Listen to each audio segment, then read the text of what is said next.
What's going on, NEM crew? Welcome back to another video. Today is day 2 of the LS Teardown. Let's just dive right in.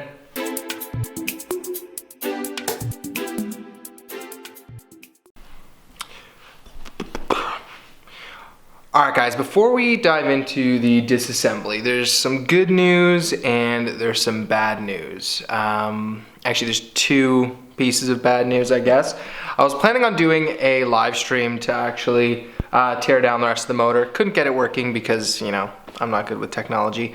No, I just think I don't have a new enough GoPro to sync and work with YouTube, so it's fairly old. So, and I don't have anything else to make like my DSLR here work. So we're just doing another video. So bummer there, but back to the actual engine itself. A little bit of bad news because there seems to be quite a bit of crank play. On to the good news. It means we're going to be doing a little bit bigger and diving a little bit deeper in terms of an actual engine build. So I'm going to try and get a shot here, but ultimately what ends up happening is if I put some pressure on the actual pulley here, I don't know if you heard that, the whole crank actually shifts inside the engine. It's not the pulley that's moving, it's the actual crank, and it's quite a bit. There's usually supposed to be a little bit of play.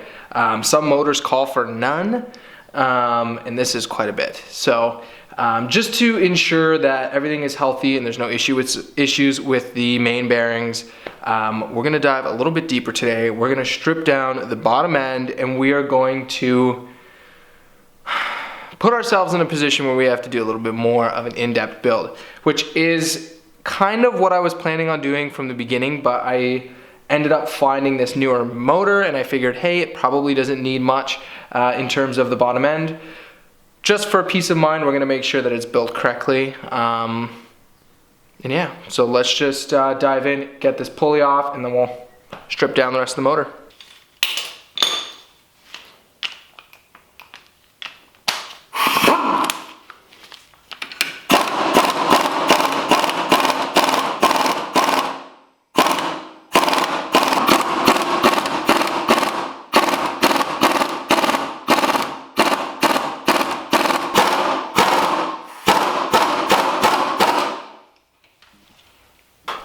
Geez, so that was a royal pain in the butt. We got the crank pulley off now. That took quite some time. It was nice having the right puller set. Had a couple different lengths that you can kind of work with. So it took a little bit of time flip-flopping and figuring out what we needed to make it work. But yeah, that front main here is definitely leaking, causing some issues. And it was definitely because of the thrust bearings. Like, the crank should not be moving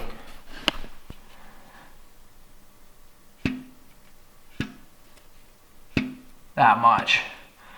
So it was causing the front main seal, front cover seal, to not do its job.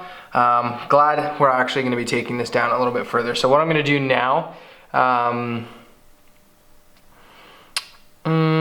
probably going to take the cylinder heads off, and then we'll do the rest of the front cover stuff after.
Alright guys, I'm getting ready to tear down and take the cylinder heads off. I got all of the rockers off with the push rods.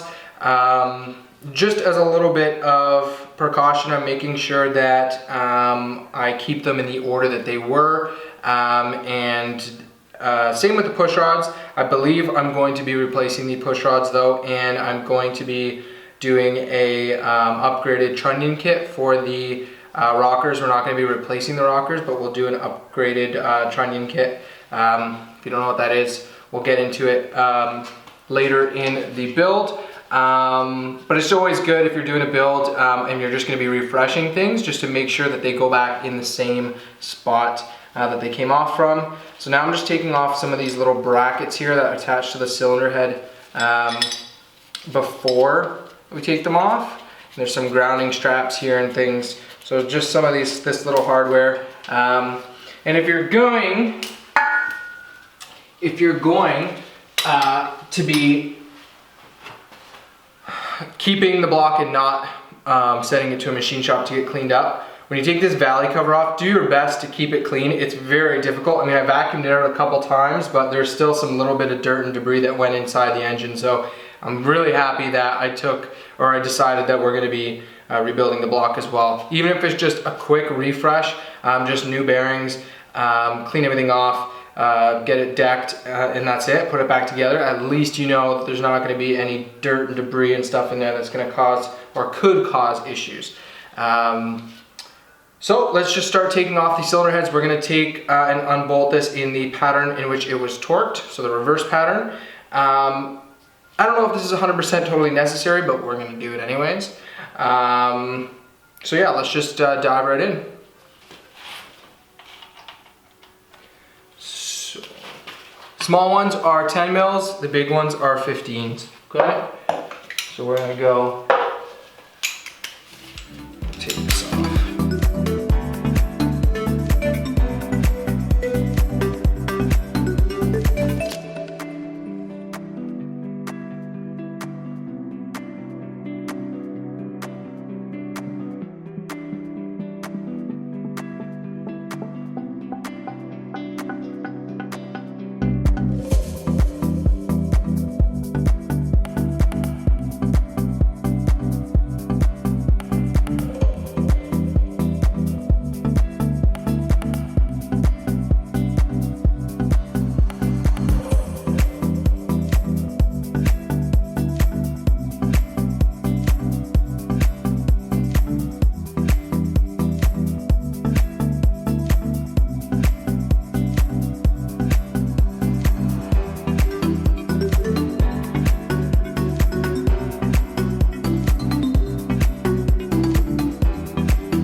Alright guys, after many time lapses, we have this engine stripped down pretty far. We still got probably about one more video to go, but we got to get the front cover, rear cover, camshaft, the lifters, lifter trays, oil pan, a bunch of miscellaneous sensors and stuff, and then the pistons and rods need to come out. Then it will be ready for the machine shop. We won't be taking the crankshaft out. The machine shop is going to be doing that. They're going to be cleaning it all up, putting it back together with new bearings and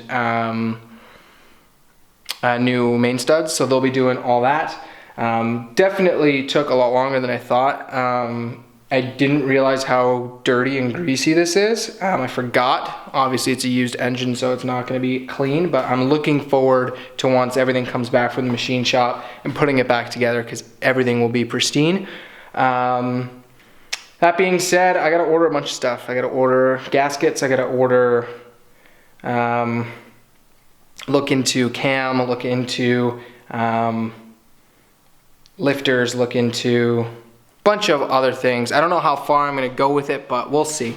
All right, I've been rambling. Hopefully there'll just be one more video of disassembly, and then we'll work on probably some more Datsun focused content, because it is getting a little bit nicer out. So hopefully that will be good to go. I mean, the Datsun doesn't need much work, but just a little bit of a refresh on a few things and servicing of a few things, and it'll be good to go. All right, guys, thanks for watching. Peace out, stay safe, stay healthy, and stay classy, crew.